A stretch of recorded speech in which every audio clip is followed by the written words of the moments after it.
میرے ساتھ موجود ہیں جی اسلم کمال صاحب. اسلم صاحب السلام علیکم. وعلیکم بہت شکریہ سر یہاں پر آنے کے لیے اور تشریف لانے کے لیے. تھینک یو سو مچ. اسلم صاحب کیسے مزاج ہیں؟ میں بالکل ٹھیک ہوں اور اسلام آباد کے یعنی پاکستان کے دارالخلافہ میں آ کر اور زیادہ بالکل خوش ہوں.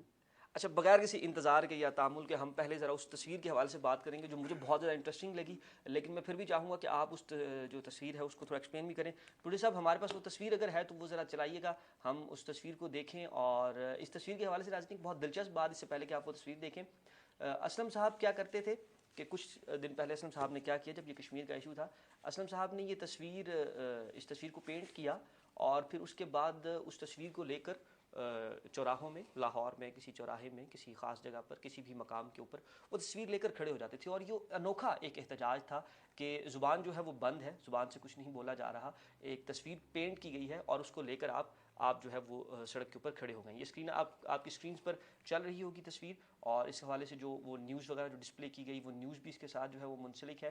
اگر ہمارے پاس صرف تصویر ہے تو وہ صرف تصویر بھی ذرا ڈسپلے کیجیے گا تاکہ ہم ذرا صرف تصویر سے, جی یہ دیکھیے یہ تصویر جو ہے, ایک بار پھر سے ذرا چلائیے گا اس کو پروڈیوسر صاحب, جی اور یہ ایک تصویر ہے, ایک خاتون ہے اور اس کے گلے میں جو ہے وہ ایک پھندا لگا ہوا ہے, اس کے پاؤں بھی بندھے ہوئے ہیں اور کشمیر لکھا ہوا ہے, دونوں سائڈ پر جو ہے وہ کرنسی ہے غالباً, جی ڈالر. یہ کیا ہے ذرا ہمیں ایکسپلین کیجیے گا کمال صاحب.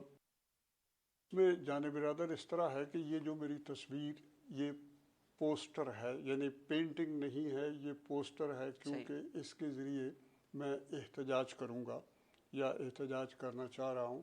اس کا نام اس پوسٹر کا یا اس پروٹیسٹ کمپین کا وہ اس میں دکھائی دے رہا ہے کہ انڈیاز مودی, جی یعنی مودی صاحب نے جو حرکت کی ہوئی ہے مقبوضہ کشمیر کے سلسلے میں, تو میں نے اس پوسٹر کا نام ہی وہی رکھا ہے کہ انڈیاز مودی.